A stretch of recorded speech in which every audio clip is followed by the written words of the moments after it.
Hi, I'm Dr. Melissa Leedy, psychologist at Legacy Counseling Service in Broken Arrow, Oklahoma. Thanks for joining me today. Today I want to talk a little bit about how we can get stuck in our ways of thinking and why that happens.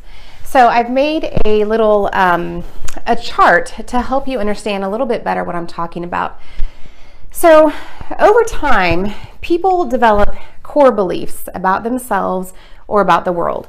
So in this example, this person's core belief is that they're not good enough. So these types of beliefs develop over time, usually from when we're children, and they just get reinforced along the way. And so what happens is we have this belief about ourselves, and then we have these situations that happen in life that actually support that belief. So for example, this person, they didn't get a job promotion, their kids are having problems with their friends, and they're having a lot of arguments with their spouse. So all of these things, they kind of fit in nicely to this core belief. Like they fit, they feel like they must be true.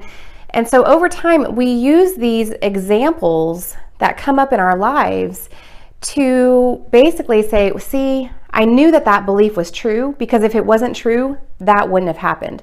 If this belief I have about myself wasn't true, that I'm not good enough, then I wouldn't be struggling with my spouse.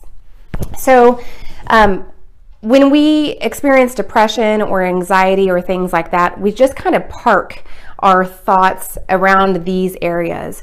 And we tend to ignore the other things in our life that maybe don't support this belief. So we tend to ignore the triangles in our lives. So this person, they actually got asked to head up a committee. They made a new friend. They got a good review on their job, and their spouse said they're willing to go to therapy to do some marital work. So, but what happens is we have all these other examples that they just don't quite fit into the way that we see ourselves or the way that we see our world.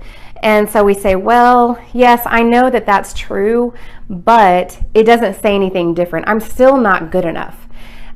Because really it just doesn't seem to fit into the way we think about ourselves.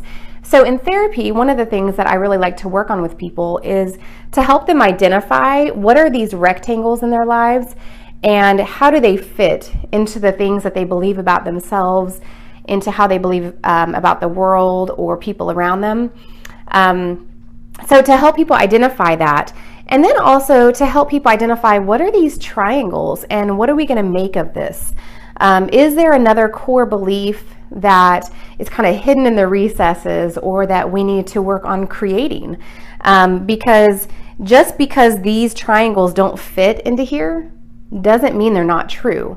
It just means that it doesn't fit into this belief that you're not good enough. So that's one of the ways that I like to work in therapy with people. If you have any questions about working with me, or if you just need a consultation, you are welcome to visit me on my website at www.legacycounselingservice.com, or you are always welcome to call me at 539-777-1129. So I hope this video helps, and please give me a call or send me an email if you have any questions that I can answer for you. Thanks so much. Bye-bye.